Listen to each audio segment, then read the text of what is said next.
10. Pretty good places to fly your paramotor in Utah. Number 10. Sand Hollow.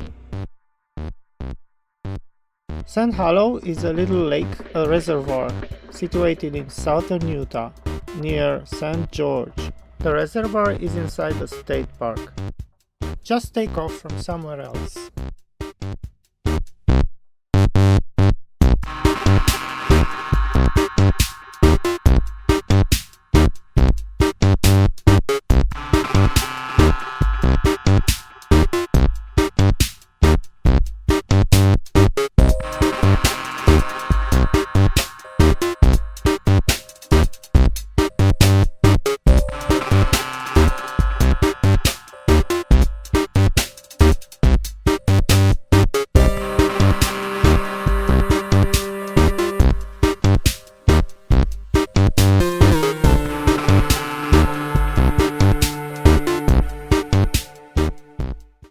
Number 9. Verkin, the James Bond Bridge.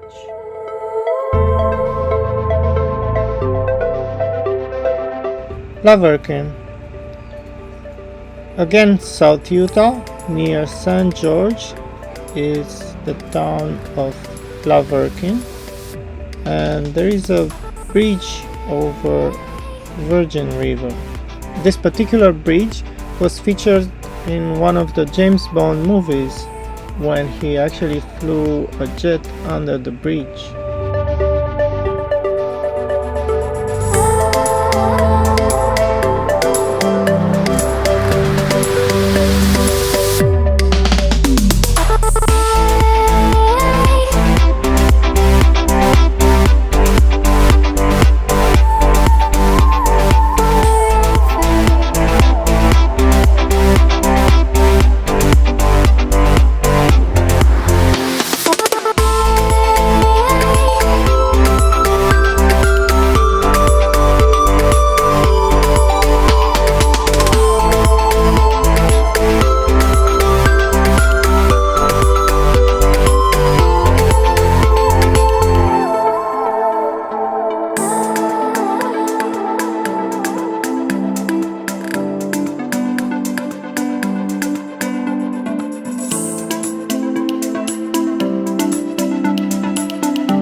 Number 8.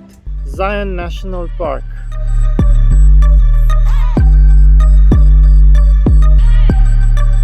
There are several options to start a flight over Zion National Park from this road, Kolob Terrace Road. There is a flat area, this field on the left that is open, and there is parking space along the road that served me well for both takeoff and landing.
We're making progress, but there's a lot of work here.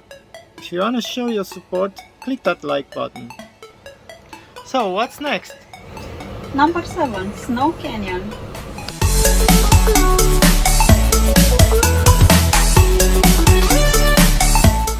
To get to Snow Canyon, you can take off from St. George, which is just a few miles away, and you can use the favorite spot for the local paramotoring community right on the Virgin River, St. James Park.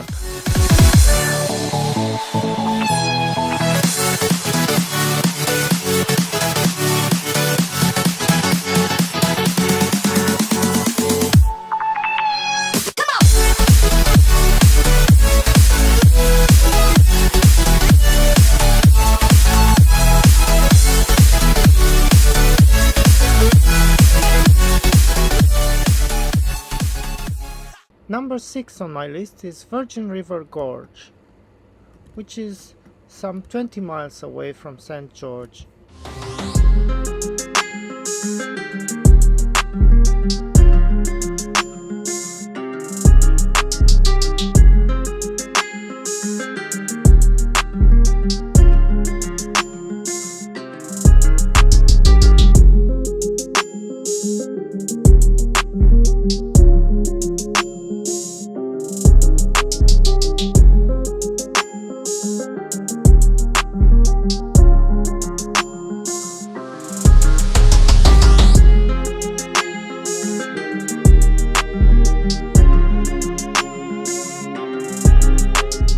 Number 5, South Temple Bush. This is a campground in a BLM area, which is actually the definition of nowhere. It's pretty far from everything else. Somewhere north of Hanksville. But actually, what brought us here is this geological feature named San Rafael Swell, a lesser known area with some unique technical canyons. Check my other video, Earthly Canyon, for our first technical canyon all by ourselves.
Number 5 on this list, Lake Powell. Technically, much of this flight is across the border to Arizona, but let's see. There's 3 interest points for this flight: Lone Rock, Glen Canyon Dam, and the Horseshoe Band.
Number 3 is another BLM campground close to Hanksville, Sandthrax.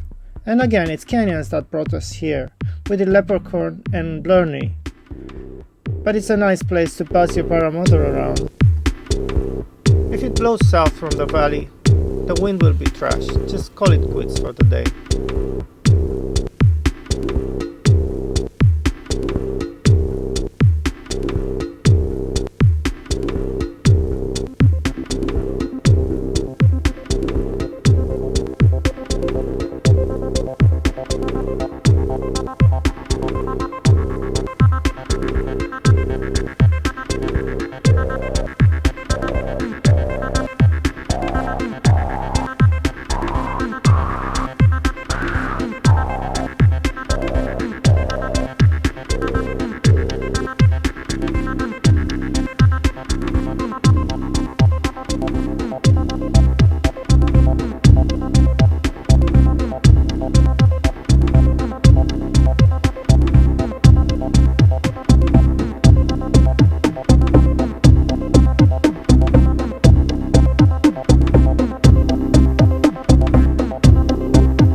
Number 2, Corona Arch. If you haven't heard about Moab, Utah and the Arches National Park, you've been living under a rock. In fact, the opposite. You need to go under these natural bridges, or better, fly through one of them. The only problem, they live in a national park.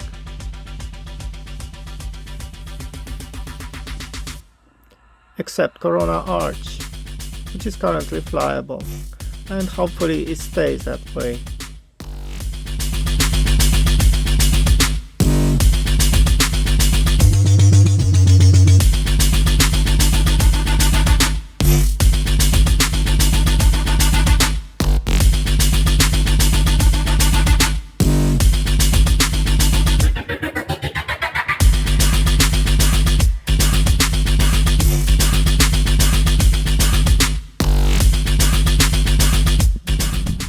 Okay, so that was attempt number 2 of flying through Corona Arch. Not really successful. It was alright. It's a pretty good flight. I got very close to the arch. I could check my flying pattern. So maybe next time it's gonna be easier. It was too gusty, too rowdy, and there were people under the arch.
Number 1. We're still in the Moab area, but this one is pretty epic.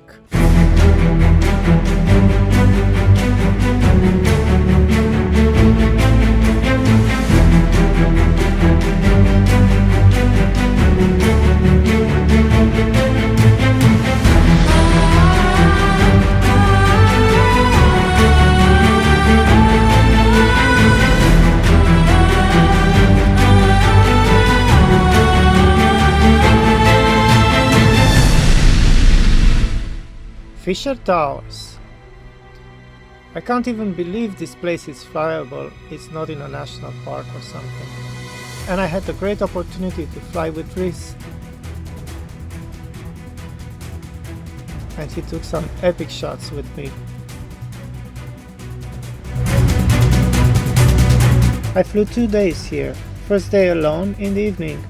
I started around 6 o'clock and it was still thermic. I actually got a glass of tons of lift everywhere. I came down with a tank full. We're actually doing some ridge story here. Currently I gain altitude, but the wind is coming from that direction, from south-southwest, and this face is slightly against the wind. So I can actually ridge story this ridge. It's so awesome.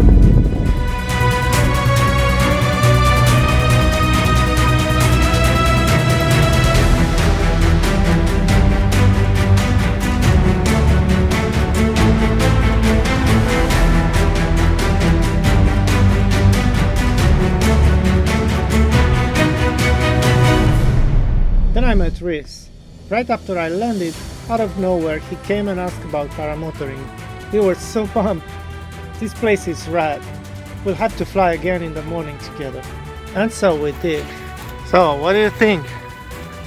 Well, we're out here in Moab and I met a perfectly good stranger and I got in a car with him to then fly, hopefully, because we never try to get into the sky before we're actually in the sky. So definitely enjoying the views, but hopefully we'll see some better views in the sky. Right on. Look at this place.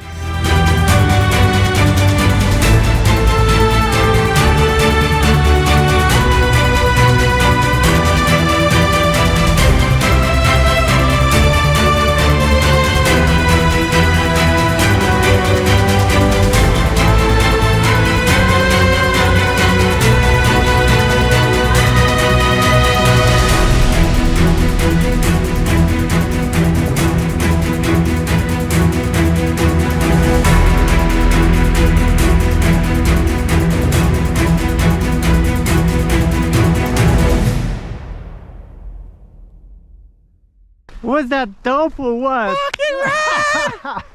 Oh, man. Oh yeah.